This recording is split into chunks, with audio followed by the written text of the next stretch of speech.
মুমিন ভাইরা আমার, তাফসীরে রুহুল বায়ানের মধ্যে আরো একটা সুন্দর ওয়াকিয়া আছে, সুন্দর একটা ঘটনা আছে। হাদিস শরীফে আছে,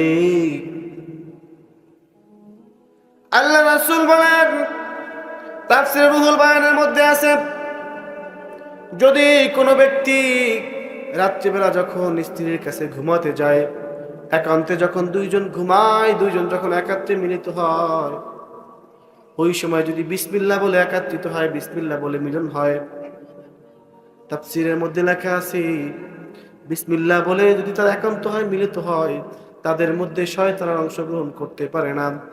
এরপরে যদি তাদের একান্ত হওয়ার কারণে যদি কোনো বাচ্চা সন্তান ওই স্ত্রীর গর্ভে আসে, কি আসে, কোনো বাচ্চা সন্তান যদি স্ত্রীর গর্ভে আসে, আল্লাহ রাসূলের হাদিস সাক্ষ্য দেয়, তাহলে ওই বাচ্চা সন্তান যে কয়দিন যে বেঁচে থাকবে, যতটা শ্বাস প্রশ্বাস জমিনের মধ্যে ফেলবে, অতটা শ্বাস প্রশ্বাস সমান নেকি আল্লাহ পাক রব্বুল আলামিন ওই বাবা মায়ের আমল নামায় লিখে দিবে। তাহলে দেখেন, বিসমিল্লাহ বললে আমলটা হয়ে যায় ইবাদত। আবার তাফসীরের মধ্যে আসছে, বিসমিল্লাহ বলে স্ত্রীর কাছে গেলে যদি সন্তান হয়, ওই সন্তান কখনো বদ আমল হবে না, বদকার হবে না। ওই সন্তানকে নেককার বানায় দিবে কে?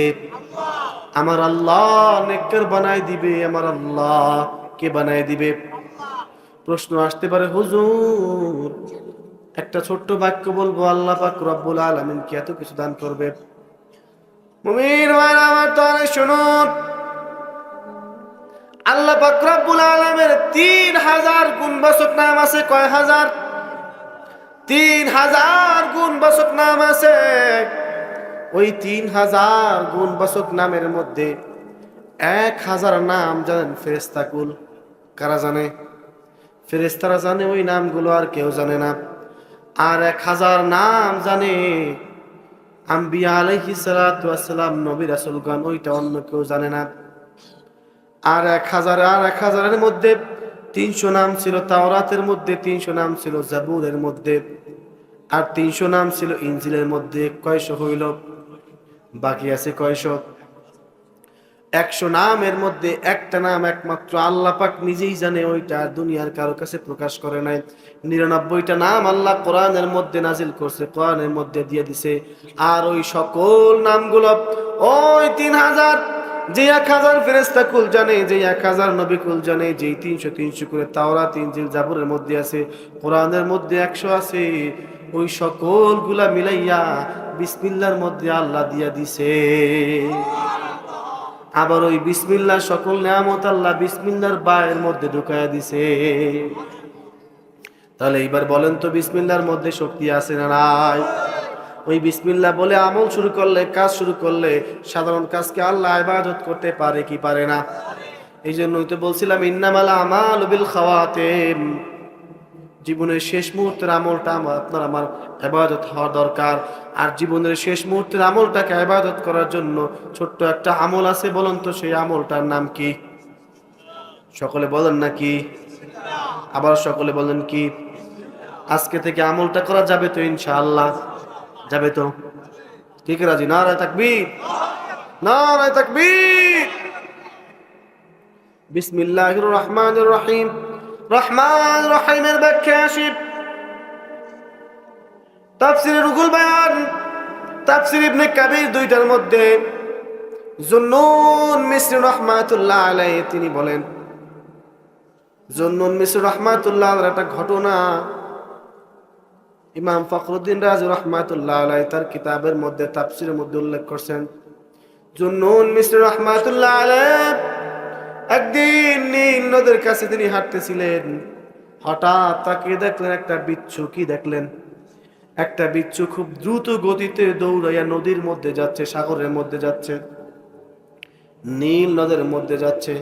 তিনি আশ্চর্য হয়ে গেলেন। তিনি চিন্তা করলেন, এইটা কেন সাগরের মধ্যে যাচ্ছে? এটা তো সাগরের মধ্যে যাওয়ার কথা না, এইটা তো সাগরের প্রাণী না। তিনি বলেন, এইটা কি করতে চায়, আমি একটু দেখবো এটার মধ্যে হিকমতটা কি। দেখলেন ওই বিচ্ছুটা নদীর পাড়ে চলে গেল, আবার দ্রুত গতিতে একটা কচ্ছপ নদীর পাড়ে চলে আসলো। বিচ্ছুটা লাফ দিয়ে কচ্ছপের পিঠে চললো। এইবার কচ্ছপটা নদীর উপরের দিকে যাওয়া শুরু করলো। জুন্নুন মিসরি রাহমাতুল্লাহ আলাইহি বলেন, ও দুনিয়ার মানুষ শোনো, আমি একটা নৌকা নিলাম এবং আমি তাদের পিছু করতে লাগলাম। ওই কচ্ছপ এবং বিশ্বর পিছু করতে লাগলাম। এরা কোথায় যাচ্ছে, কোথায় যাচ্ছে? খুব দ্রুত গতিতে কচ্ছপটা চলে গেল নদীর ওই পারে, নীলনদ পারে দিয়ে চলে গেল। আমি চলে গেলাম। যখন উপত্যকায় পৌঁছালো, দেখলাম ওই বিচ্ছুটা লাফ দিয়ে তলে চলে গেল, উপত্যকায় চলে গেল এবং দ্রুত গতিতে ছুটতে শুরু করলো। যাইতে যাইতে গিয়ে দেখলাম একটা যুবক জমিনের মধ্যে ঘুমায় আছে। কি করতেছে? জমিনের মধ্যে ঘুমায় আছে।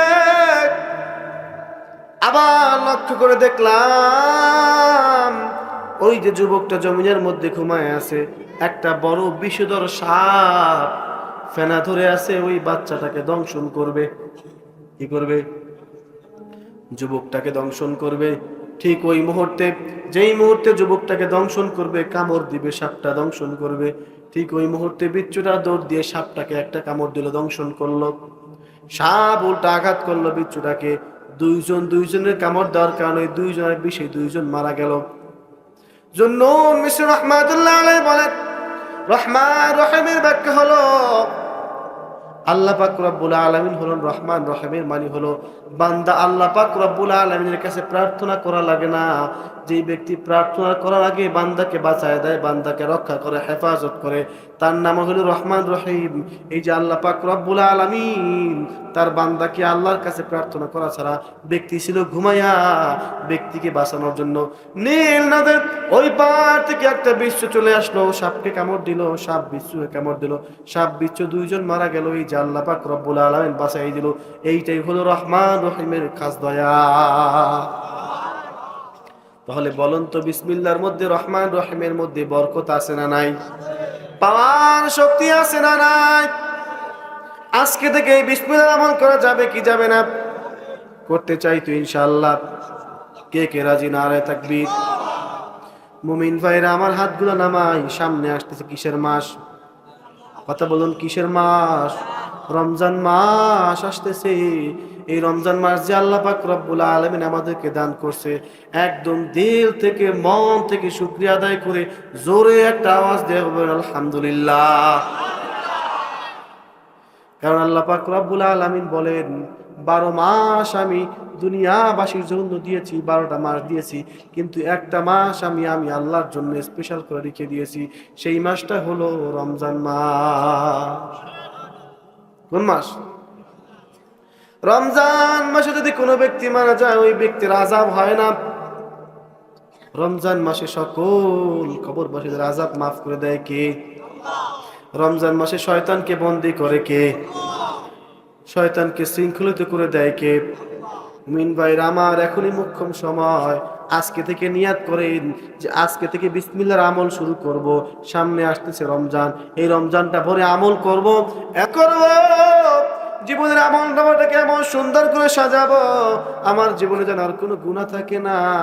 কারণ তাফসীরের মধ্যে আসছে, কোনো ব্যক্তি যদি মায়া, মোহাব্বত, ভক্তি নিয়া একবার, মাত্র একবার, কয়বার?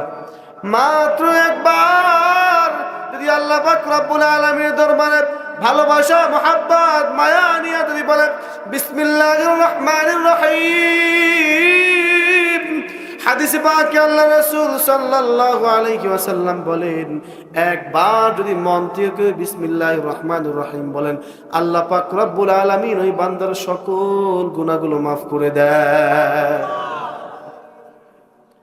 সামনে আসতেছে রমজান মাস, এখন থেকে নিয়াত করবেন, বেশি বেশি আমল করবেন, ইবাদত করবেন, এমন ভাবে ইবাদত করবেন, ইবাদত করে এই বিসমিল্লাহর আমলটা জীবনের মধ্যে লাগাইবেন। হাদিস শরীফে আছে, যার দিলের মধ্যে, কলবের মধ্যে বিসমিল্লাহ থাকবে, কি থাকবে?